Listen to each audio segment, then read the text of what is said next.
వీరికి ధనవాకు కుటుంబ స్థానంలో కుజుడు సంచారం చేయడం వల్ల కుజదోష ప్రభావము కారణం చేత దయచేసి అప్పులు ఇవ్వద్దు, అప్పులు తెచ్చుకోవద్దు.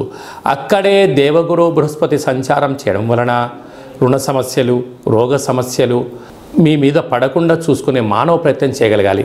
విద్యా వినయ సంపన్నం అంటారు.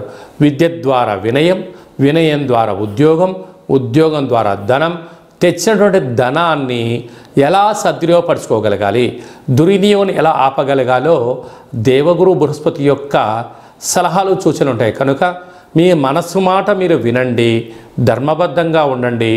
రుణ సమస్యలు, రోగ సమస్యలకు అనవసరంగా ఖర్చులు పెట్టుకోకుండా ఉండే మానవ ప్రయత్నం చేయగలరు. అర్ధాష్టమరవి ఎందుకనగా ఆదివారం రోజు అమావాస్య, అందులో మేషరాశి వారికి కర్కాటక రాశిలో రవి అర్ధాష్టమంగా